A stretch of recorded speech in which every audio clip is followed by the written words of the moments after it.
Jar Jar. Jar Jar. Jar Jar. Jar Jar. RDV. billahi sollahi alhamdulillah. di nuyu waa émission Jar Jar. waaw Rodolfo loo wax. waaw. fa billahi sollahi Baccara sollahi. Grazie a tutti della band, saluti al Senegal e a Jar Jar. Un saluto al Senegal e a Jar Jar. Un saluto a tutto il Senegal. C'est Jar Jar. Vous aimez bien la musique? Ciao da Jar Jar. salaamaaleykum mbokk yi ñuy seetaan fii ci RDV seen émission Jar Jar émission Jar Jar nag boo ko gisee émission la boo xamante ne ça parle de parcours nit ki depuis boobu juddoo ak fu mu yegsi ak foo xamante ne jot na fa jaar moo xam ay jafe-jafe yi la moo xam tamit ay bànneex la ci côté ak ay waajuram ak ci côté liggéeyam fépp foo xamante ne jaar na fa ba fu mu yegsi parce que tey ji boo xoolee Sénégal ñu si bëri dañuy jékki-jékki gis leen wala ñu dégg leen xamuñu fu ñu jaar ba fu ñu yegsi am na jeunes yoo xamante ne pour ñoom tant que demoo Europe wala tant que nit ki yëkkatiwul ay millions jox la doo mën a tekki te am na ñoo xamante ne tey jii fu ñu jaar métti na métti boo xamante ne bu ñu toogee di la ko wax da nga naan déedéet man su ma yëgoon dem defi nangam tey nag ñu fi dalal koo xamante ne docteur la ci métier bu mu nekk ñu koy wax Malick Sène ñu fekk si ko fii ci biir këram fas yéene def ak moom émission Jar Jar mu wax ñu fépp foo xamante ne jot na fa jaar def ba mu nekkee tout tànk ak souvenir yi mu jot am ak lépp loo xamante ne rek mën na ci dimbali askan bi mën na ci dimbali jeunes yi fii si Sénégal docteur maa ngi lay nuyu. tey ñu ngi waaw tey ñu ngi ñëw nga dal ñu sa kër fii ñu kontaan si trop nag fas yéene nga tracé ñu waatal ñu sa jaar-jaar wax ñu ko xam kan mooy Malick Sène.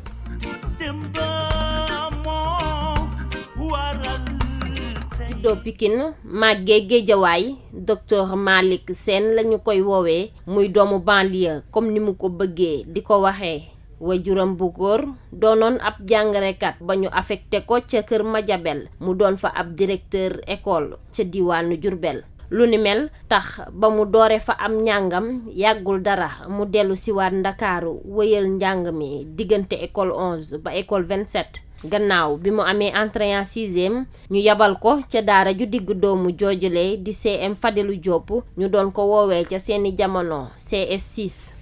mu am fa brevet de fin d'études moyen ginnaaw ga mu dem ca lycée Blaise Diagne fa la amee baccalauréat moom docteur Malick Sène yamalewu fa am njàngam ndax wëyal na jàng lépp lu aju ci wàllu wér-gi-yaramu mala yi ñu gën koo xam ci vétérinaire gannaaw jaar-jaaru jàmbaar boobule docteur Malick Sène dem ba taxawal yëfi boppam waaye itam di jaay lépp lu aju ci wàllu mala waaye itam fexe ba taxawal loo xam ne ndaw ñu bari ñu ngi ciy gis seen bopp.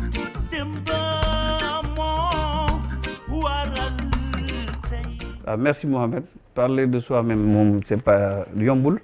nga wax ci sa bopp mais mën naa ne trajectoire bu simple la damay tooñ gars yi di wax ne man banlieue 200% la parce que banlieusard 200% la après nag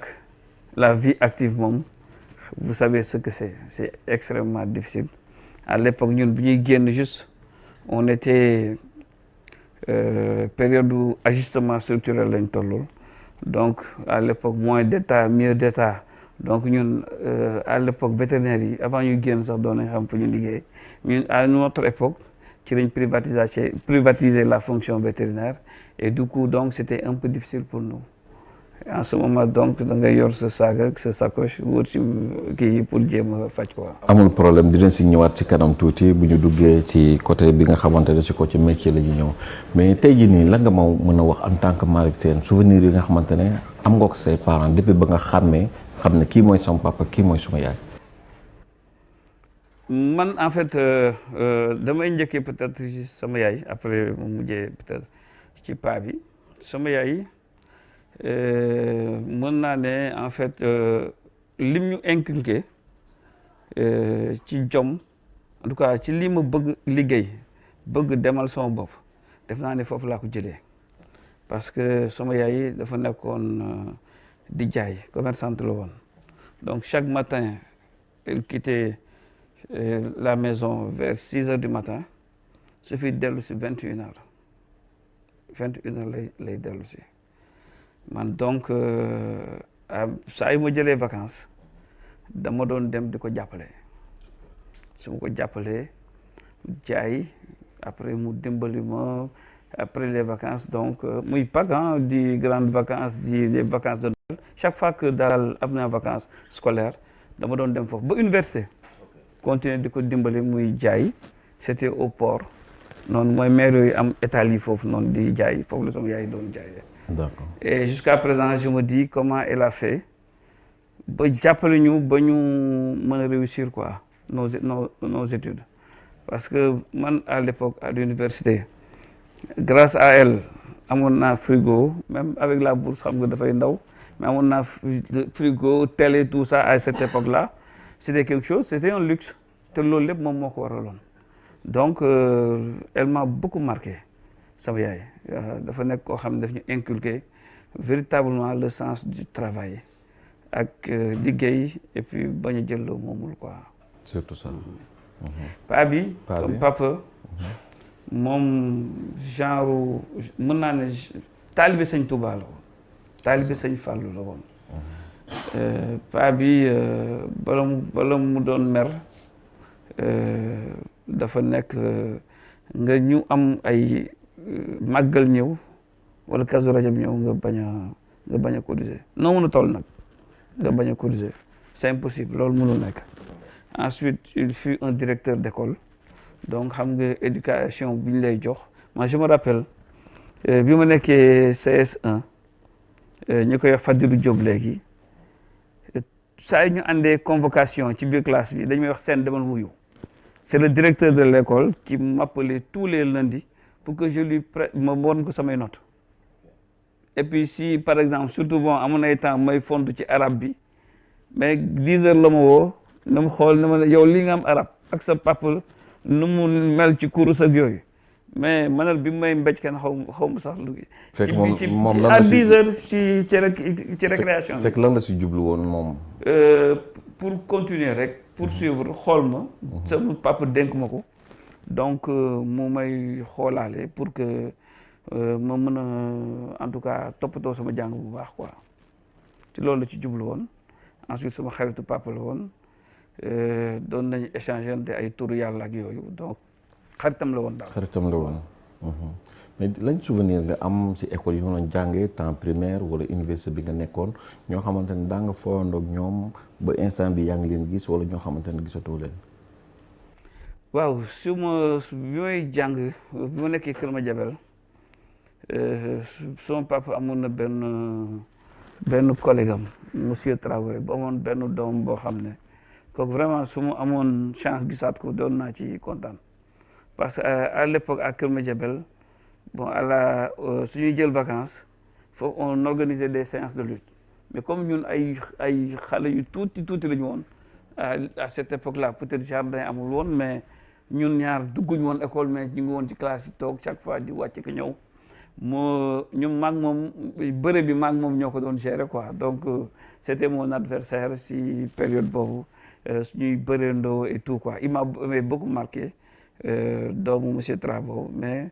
en fait je l'ai perdu de vue depuis bi ñu jógee Kër Madiabel donc j'ai de vagues souvenirs ak moom mais en tout cas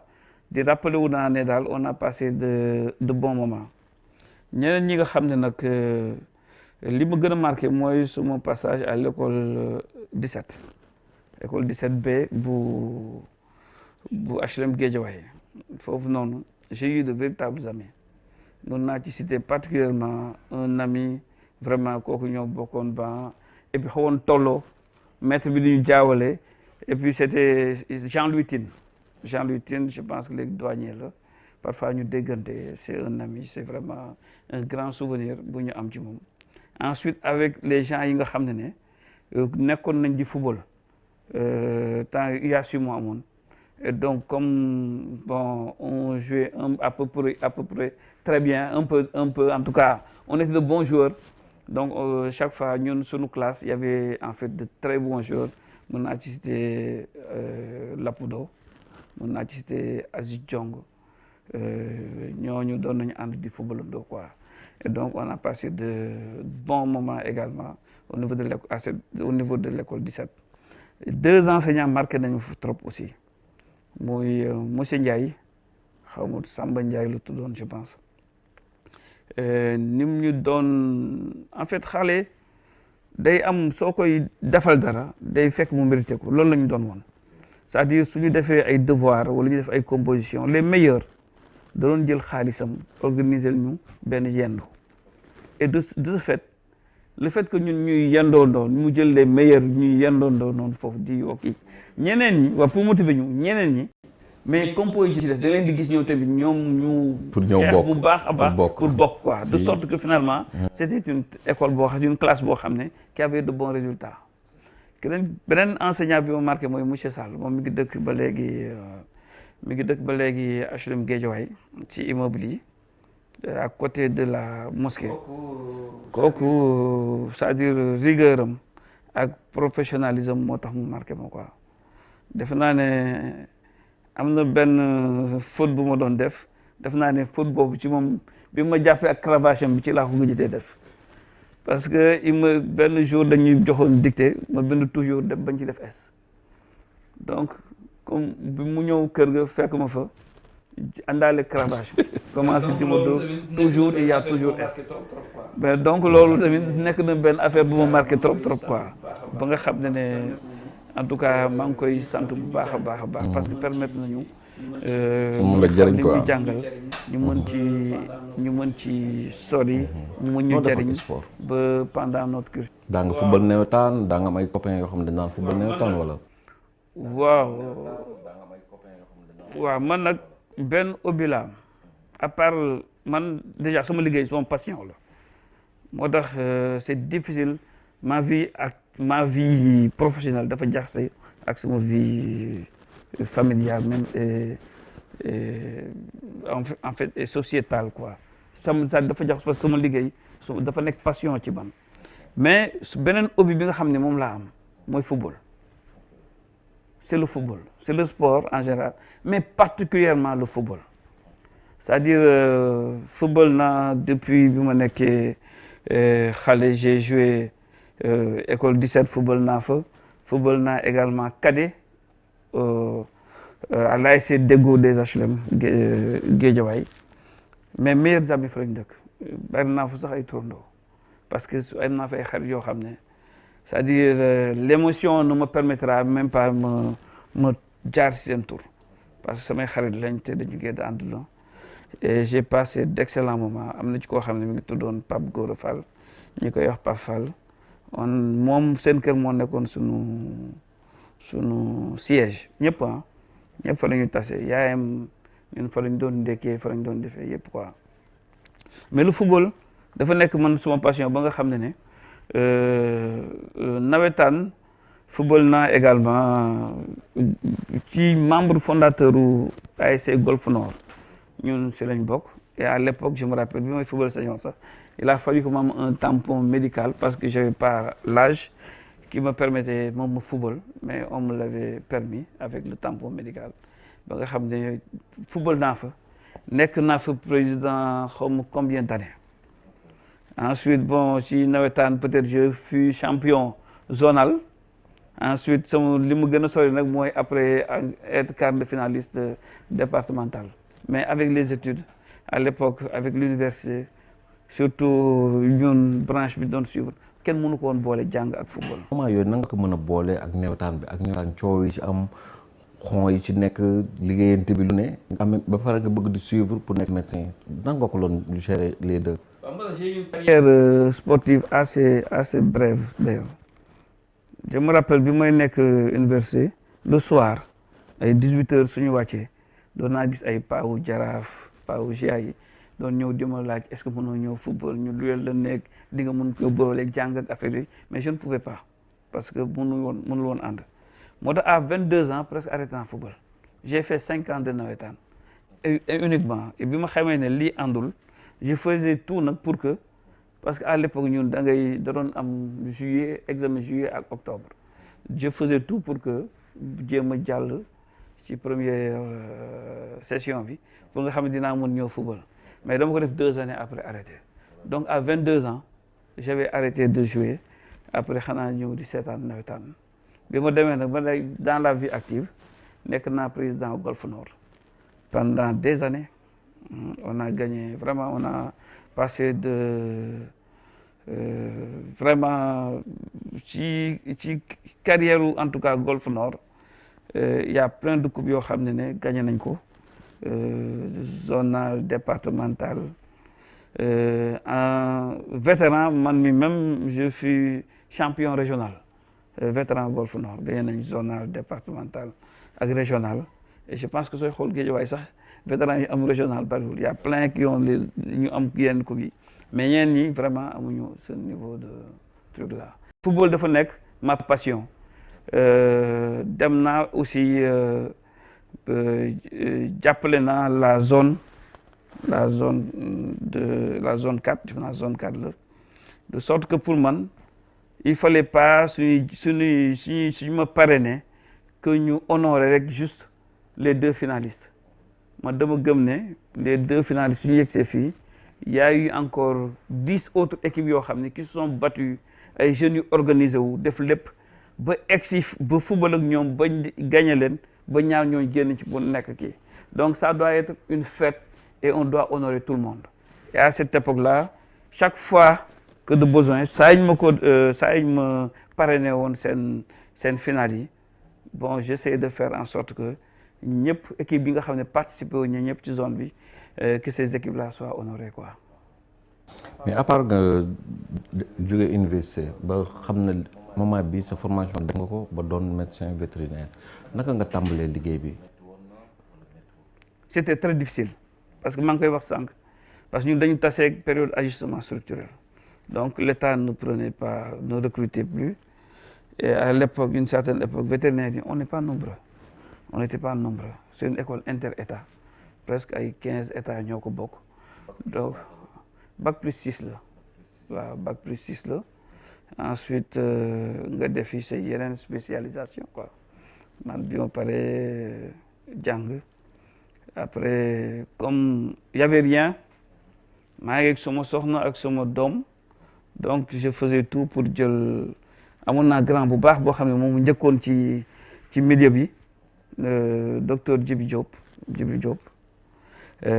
su ma ñëwee mu lebal ma jox ma ñetti médicaments ay déparasitants ay vitamines antibiotiques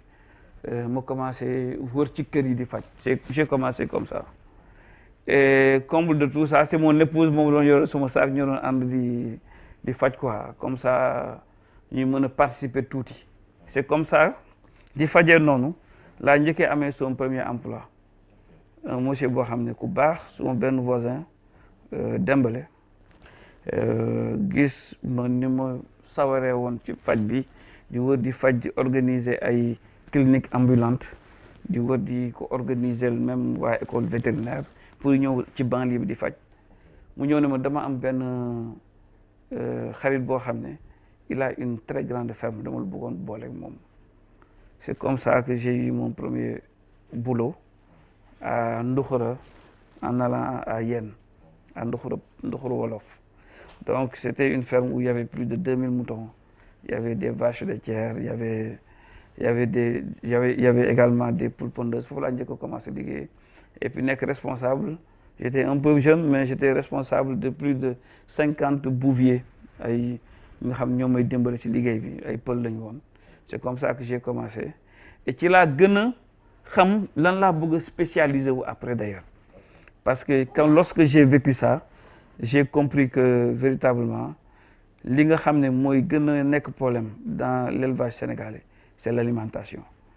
donc si là mu commencé intéressé en quittant la ferme j'avais ouvert un cabinet vétérinaire avec un confrère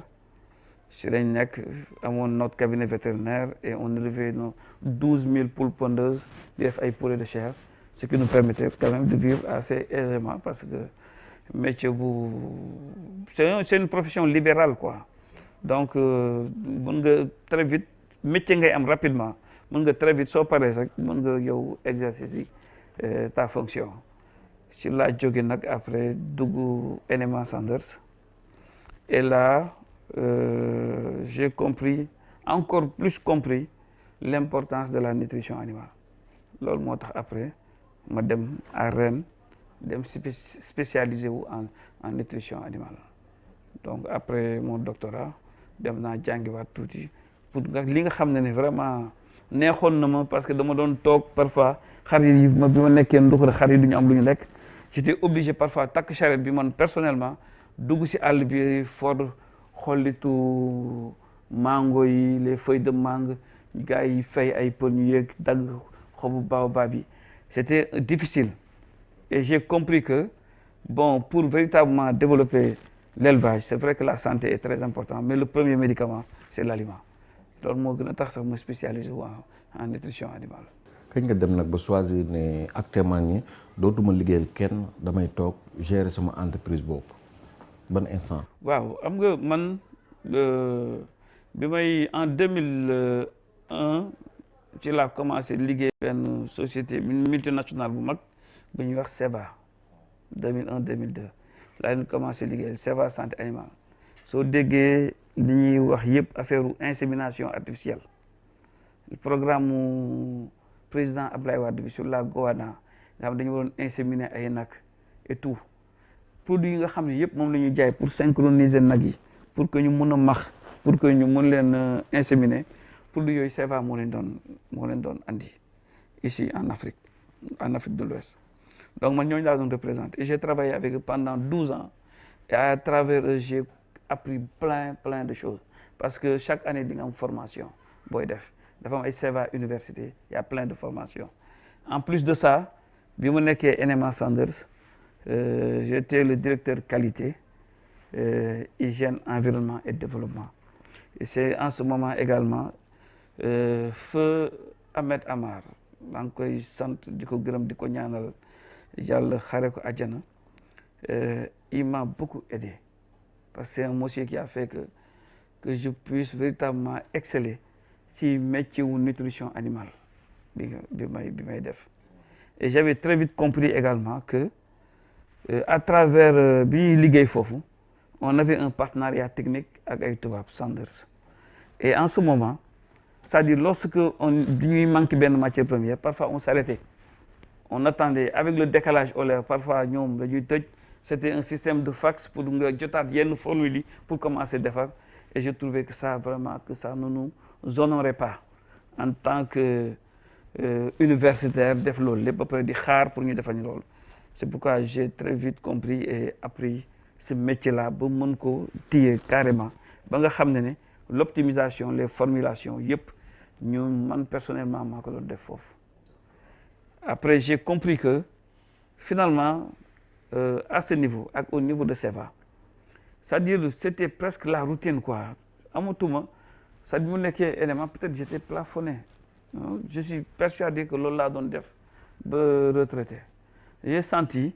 vraiment vouloir travailler surtout les voyages que j'ai fait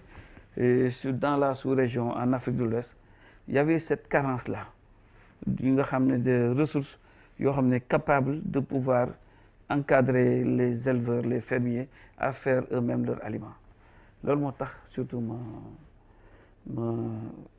ñaan mon ancien patron encore une fois yal na ko yàlla yërëm déposé wu ma fa ba léegi lettre de démission on s'est parlé j'ai accepté de l'accompagner encore 2 ou 3 ans comme consultant pour que gën ko jàppale c'est en ce moment que j'ai créé mes propres activités. si nga créé société bu tudd doon. créé société bu tudd Vétopartner et en ce moment Vétopartner bi ñu koy njëkk a créé cabinet vétérinaire la woon donc bu njëkk ba bi may xoslu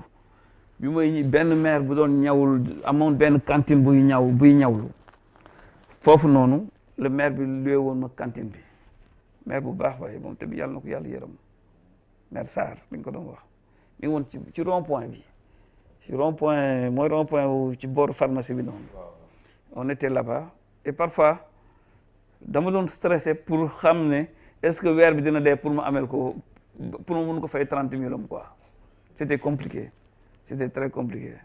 Ensuite ci la ñu créé notre cabinet vétérinaire et du cabinet vétérinaire j'ai compris que man doon cabinet vétérinaire laa bëgg mais une structure boo xam ne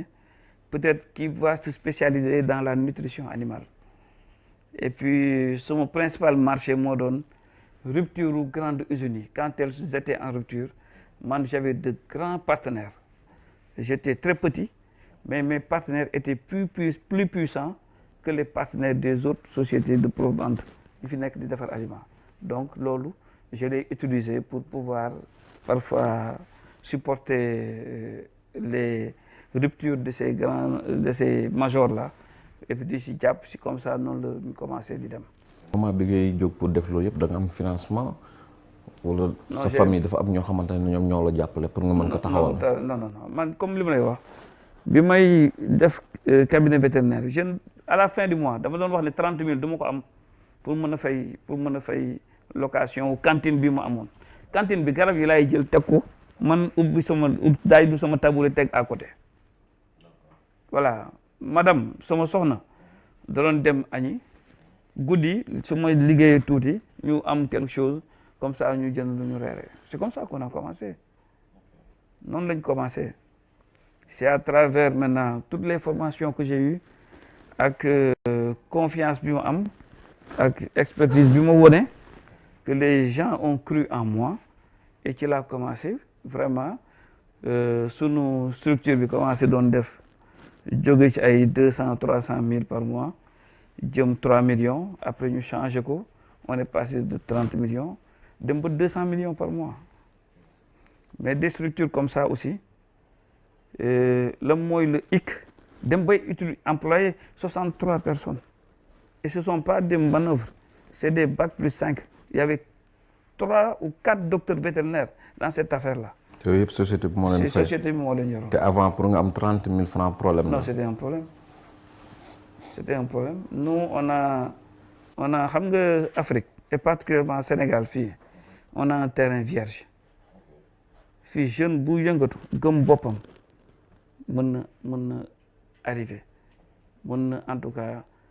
créer quelque chose qui peut marcher léegi nag dimbal na ci fekk loxol borom mais suñ demee ba créer affaire yooyu yu mel noonu l'État da ci war a jàpp. Xam nga soo demee nag soo jëlee dans une société c'est-à-dire waxuma la société comme une entité buy jaay ak yooyu soo jëlee benn population boobu dans une population soo xoolee il y a peu parmi les gens qui appartiennent à cette population-là ñu nga xam ne jël sañ nañu dem créer quelque chose waaw du bari mais ñooñu noonu nag da leen war a identifier su leen identifier jàppale leen pour que ñoom aussi ñu mën a utiliser des jeunes. C'est comme ça que toutes les sociétés occidentales et asiatiques se sont développées à travers ces petites sociétés PME, TPE yi nga xam ne dañuy am quelques employés ci noonu lay demee. Man mi nga xam ne mën ma woon fay 30 000 dem naa ba di employer 63 personnes te doo gis fii à Guédiawaye une société qui employait 63 salariés. mais yow tey jii boo toogee ba sa xel dem si ne pour ma amoon 30 000 francs problème la ci cantine bi ma nekk si laay liggéey dem jox soxna si mu togg añ ma continuer le soir pour mën a am lu ñu reere tey boo demee bay employé 60 et quelques personnes yow boo toogee ak jeune bi nga xamante ne moom nangul def dara dafa jàpp ne bu tukkiwul du tekki yow lan nga koy conseiller. C'est bon, c'est-à-dire déjà man j'ai beaucoup voyagé beaucoup voyagé et gis naa également sunu compatriotes yi parfois situation yi nga xam ne ci la ñu nekk des situations extrêmement délicates dina ci am ñoo xam ne nañu réussir mais des situations extrêmement délicates si nga Occident en général pour dire Europe pour dire Amérique foofu defar nañ ko ba pare li ñu war a defar moo nekk fii Afrique et je vous assure que di nga gis le sens inverse des choses nit ñi ñoo daan jóge foofu di ñëw fii pour defar Afrique mais soo bëggee ñëw emploi c'est pas que juste rester dans un bureau man bureau ça vraiment ça aw man ku ma doon liggéeyal nga mu tëj ma ci bureau mais 1 mois nga dàq ma parce que j'aime pas les bureaux mais ici au Sénégal l'emploi c'est avoir un bureau liggéey mooy am bureau du loolu c'est pas ça tant que yaa ngi mën na yow am say activité mën cee yëngatu mën nga ci daan say doole di faj say soxla et ça c'est possible mais nag loo am volonté aussi il faut que la volonté politique soit là man dama lay jëlal benn exemple bu ma amoon dama doon romb chaque fois ay boo yoo xam ne xam nga dañu saa yu ñuy waxtaan ñun dañu lax saa yu tout ça mais dañoo nekk ay Baay Faal la ñuy wax waaw mais xam nga parfois c'est mais di def naka su dul noonu daal mais soo xoolee c'est parce que y a refuge la c'est parfois sol benn yére pour ne plus être responsable j'en ai pris 4 man dama leen bëggoon former dans l'aviculture ngeen xool ni ñuy gérer les fermes avicoles j'en ai formé 4 mais 2 yi actuellement ils travaillent dans de très grandes fermes ils n'ont pas moins de 300 000 par mois ou 350 000 par mois moo leen di mujj laaj donc du question que c'est vraiment ça dit même les gens qui ont décroché on peut les aider à faire quelque chose mën na leen jàppale pour ñu def dara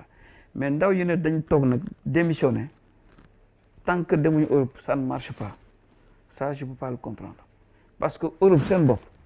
ñoom suñu sañoon dañuy ñëw fii pour mën a ñëw liggéey si et je comprends pas ça c'est inexplicable fii y a tout à faire lépp lu ñu war a liggéey mi ngi fi mais encore une fois ces jeunes là il faut les former soo leen former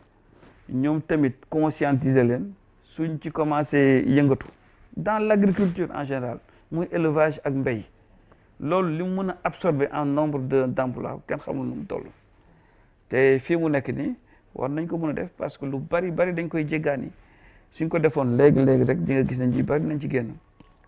je prends le cas de léegi dama am benn programme boo xam ne c'est pour installer des jeunes yoo xam ne dañuy yar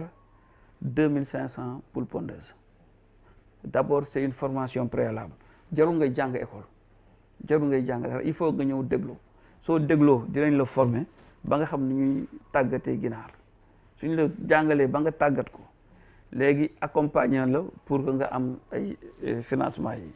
soo amee financement bi suñ la kiyee ñu suivre la et puis boole la ak structure yi nga xam ne ñoom ñoo lay encadrer structure financière yi nga xam ne ñoo lay encadrer xale yooyu avec 2500 poules pondeuses ku nekk di nga am 250 000 francs salaire ñii dañuy nekk ay éleveurs de poules pondeuses ñii ginaar yi nen ñële dañuy nekk ay éleveurs de poulet de chair ñeneen ñi dañuy nekk ay éleveurs de poulettes prêtes à pondre ñeneen ñi ay abattoirs ay mini abattoirs la ñuy am di ciy liggéey ça c'est des centaines de milliers d'emplois et ça peut se faire Sénégal soo gisee soo xoolee ñu ngi def à peu près 57 millions de mise en place donc war nañu am 50 millions de poulets de chair mais soo jëlee 50 millions de poulets de chair on est presque 17 millions d'habitants loolu ça veut dire que soo ko doon diviser par le nombre d'habitants dañuy wax 3 poulets de chair per capita 3 ginaar par habitant par an alors que ça c'est extrêmement petit gis ngeen donc li nga xam ne alors que ñeneen ñi ñu ngi ci ay 12-18 kilos par habitant. ba léegi ci seen émission jaar-jaar ma nekk ci ak sama invité bi ñu naan ko docteur Malick Sène tey instant bi nag dañuy jëm ci beneen rubrique boo xamante ne mu ngi tudd album photo bi ay souvenir la yoo xamante ne bu mu la ci indi rek yaakaar naa am na lu mu lay rappelé wu Malick ñu commencé ko ci kii boo ko xoolee lu mu lay jox. lii mooy usine d'aliments bi nga xam ne moom la monté fii ci Guédiawaye dama ci kontaan en même temps ça me rend un tout petit peu triste parce que dafa nekk activité boo xam ne génératrice d'emploi fii nii 16 xale ñu ci doon liggéey en temps plein ensuite il y avait au moins une vingtaine de manœuvres ay journaliers ñu fi ñëw xëy du lundi au samedi mais malheureusement il n'y a pas de soutien quand on installe quelque chose en banlieue loolu état bi da la war a jàppale quoi parce que ça permet aux jeunes vraiment de faire plein de choses mais malheureusement c'est pas le cas. ba actuellement nii fan la mujj.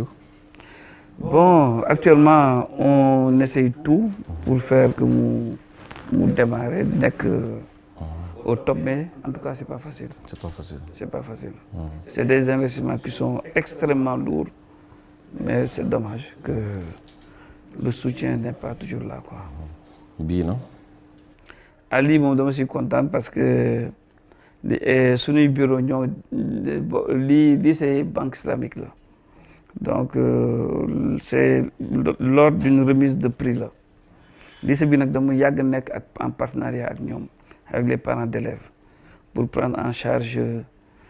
les toilettes parce que xale au moins su muy jàngee war na am quand même des toilettes qui sont correctes. Ensuite dama fa doon joxe benn bourse boo xam ne pour les filles yi nga xam ne ñoom ñooy gën a génn dans les sciences quoi waaw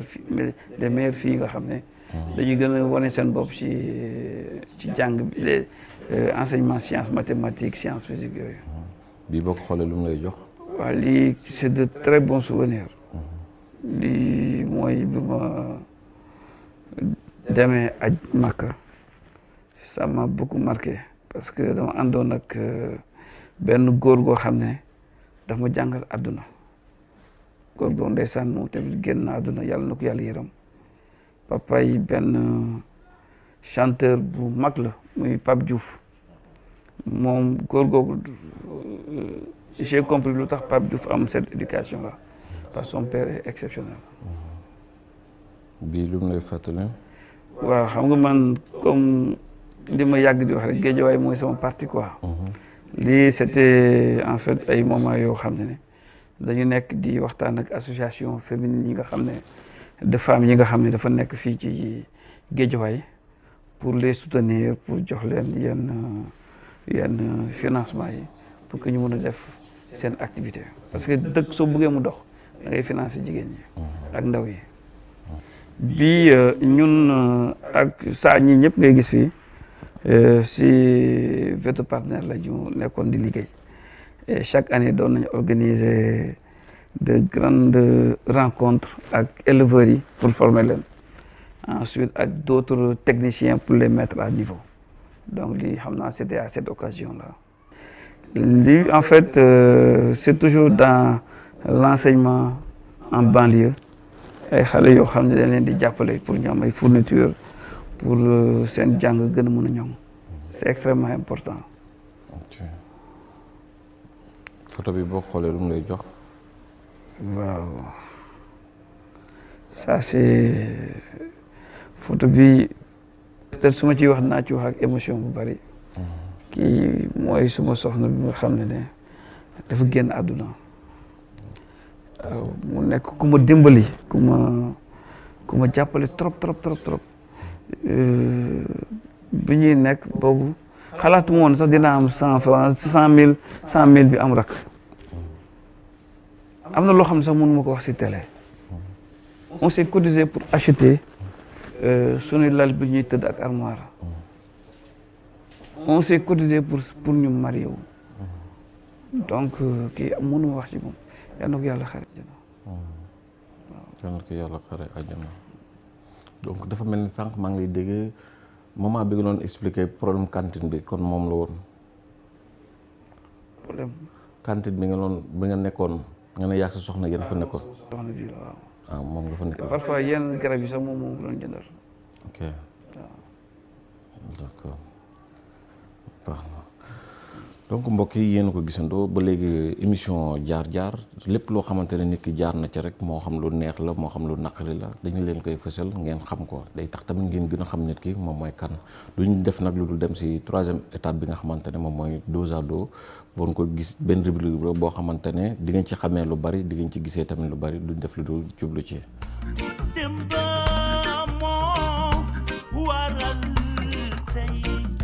ba léegi seen émission jaar-jaar ak rubrique bi nga xamante ne moom la ñuy wax dos à dos dos à dos nag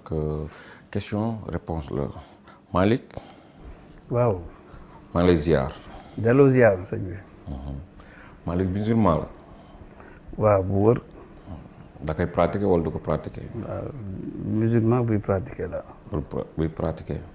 pourquoi Malick de Guédiawaye 200%. 200% parce que sama parti man mooy Guédiawaye. dama gis ne Guédiawaye li mu ma apporté mënu ma ko fay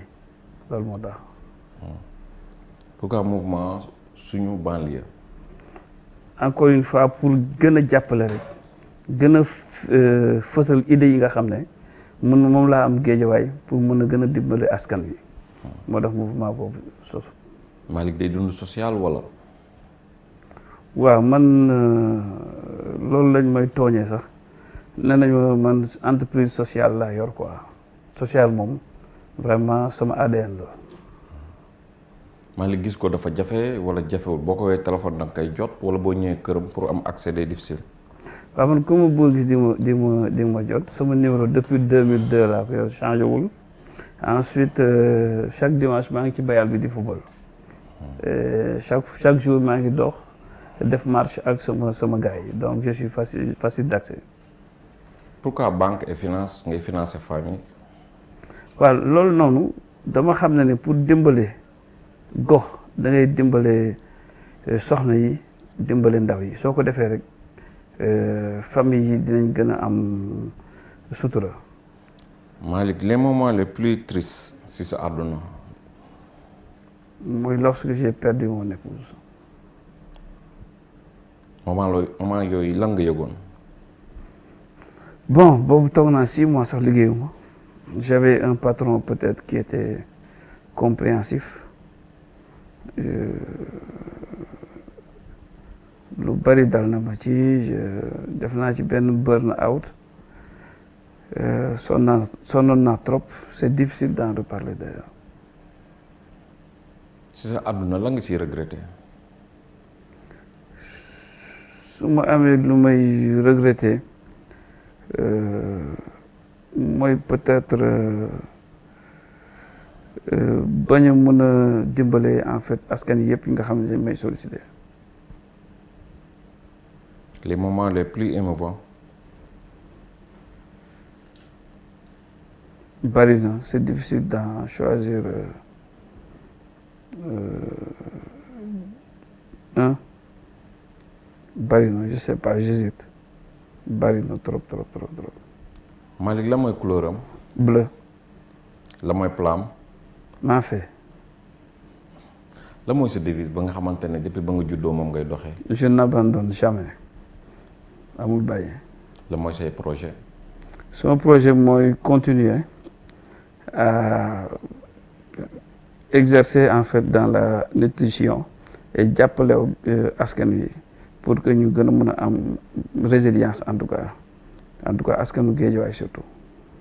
lay tàggatoo. di leen sant di leen gërëm seen émission bi permettre na ma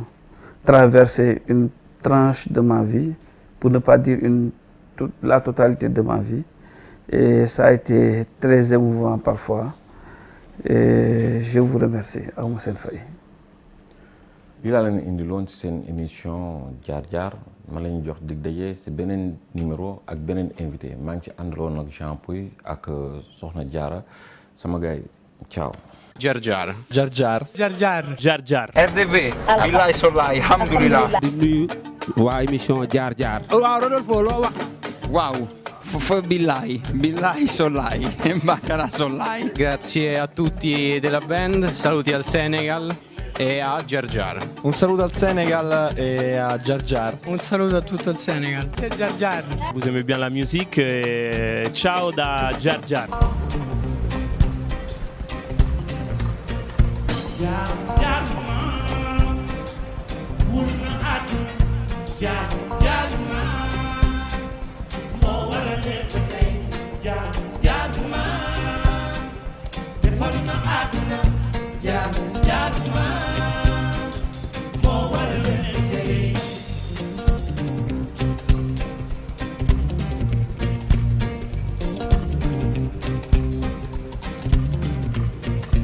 L'histoire